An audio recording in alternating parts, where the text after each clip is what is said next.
So I did a bunch of reels in my Instagram and Facebook pages around the drama dynamics, and I got a lot of questions about it. So I wanted to do a more in-depth video here. And so this video is going to cover the different dynamics, the victim, the persecutor, the rescuer, and the avoidant, how all of us play these roles, why we play these roles, and how you can move from a disempowered state to an empowered state.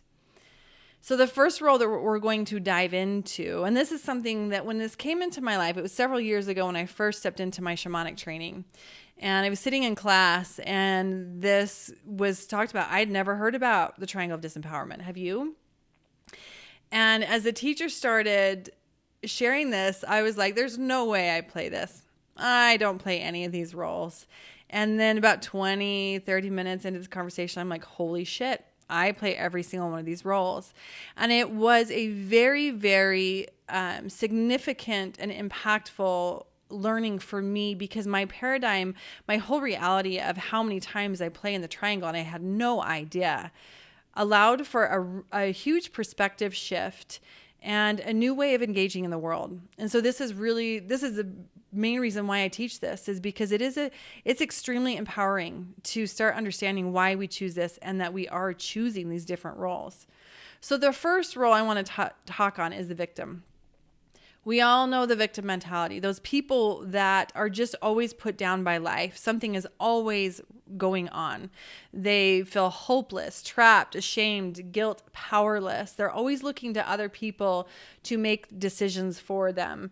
And obviously we do have events in our lives where we are a literal victim to them. Yes, that happens. But when you're continually being in that victim role of you're dependent on others all the time, and you're always feeling helpless, it is a very, very disempowered state. And we all play this role. So I'd invite you now just to ask yourself, where do I play the victim?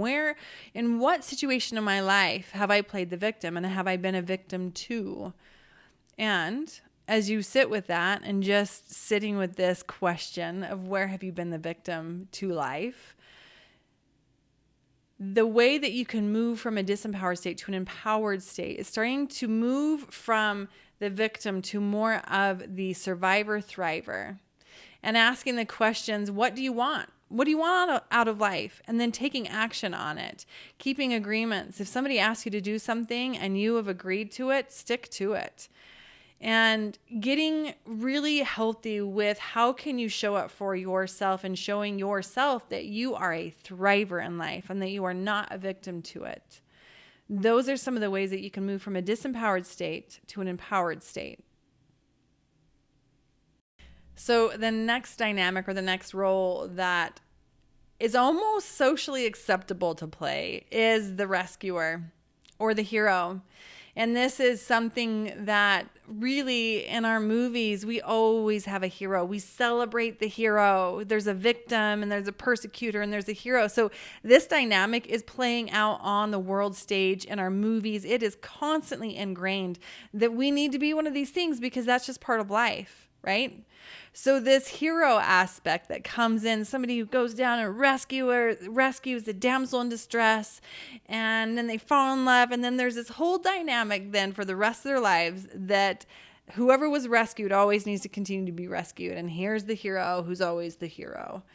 And the hero, the reason why people step into the hero dynamic is because they gain self-esteem by helping others. It gives them a sense of purpose, of feeling needed, of wanting to fix others. And guess what? When you're constantly looking to fix others, you're always playing in a victim, always, because you want to play this dynamic out. And it helps you from looking at your own stuff, from having to fix your own stuff. It's a really, really great distraction. And we all play out this role too. What are you gaining from it? What is it that you are asking to fill and to receive yourself when you're playing out the hero role? And here's something that I recently learned that I hadn't thought about before, but the hero or the rescuer is someone that usually and quite often does not have boundaries. They actually don't have boundaries because they're always giving themselves to others to constantly rescue, to fix. And when we do that, we don't have boundaries. When you don't have boundaries, that person ironically does not feel safe. So there's an irony here that plays out of the hero actually not feeling safe in the long run, which is super interesting, isn't it? And so again, the question is, if you are playing out this role, why? What is it that you're gaining from it? And can you look at those secondary gains of playing the rescuer or even with the victim? When I'm a victim and I'm being a victim to something going on in my life, you know what I am gaining from it? I get attention.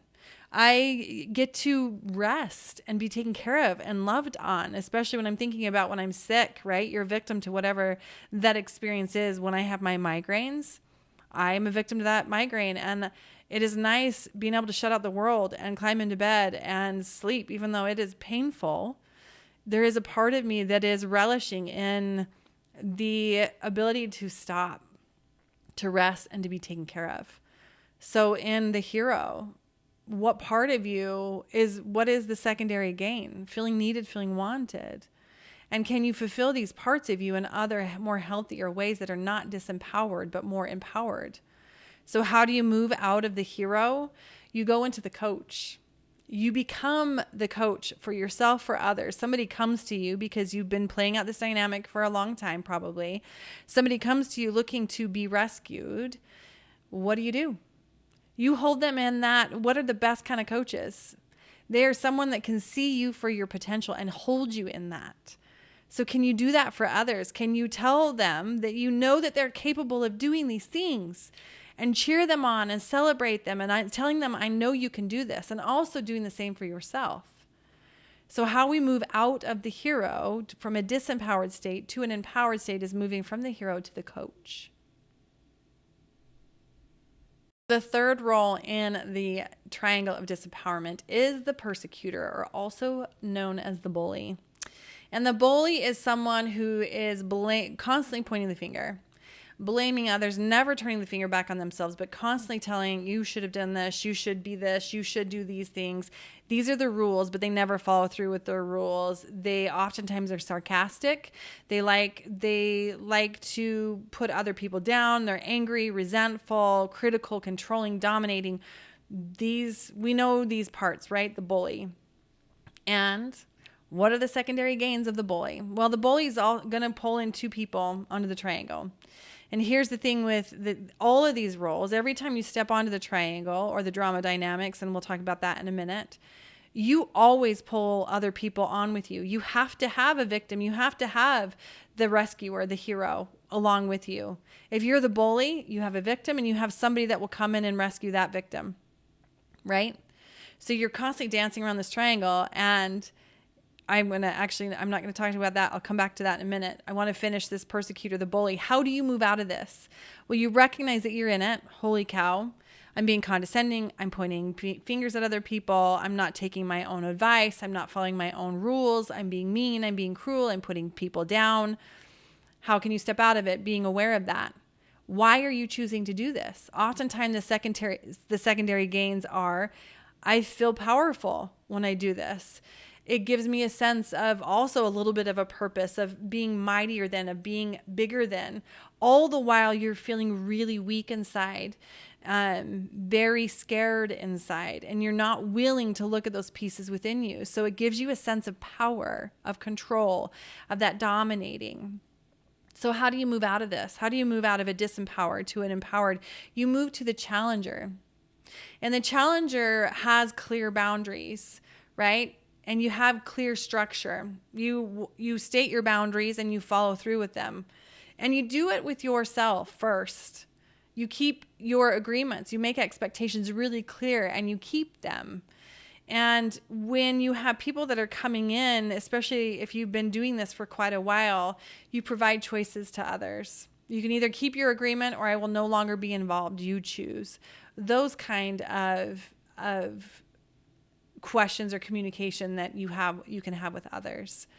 So here's the interesting piece with the triangle. The triangle is one that we can do with ourselves often. How many times are we our own persecutor, bully, our own rescuer, hero, and our own victim and feeling helpless? We will dance around the triangle with ourselves, with our thoughts all the time. And our world is doing this.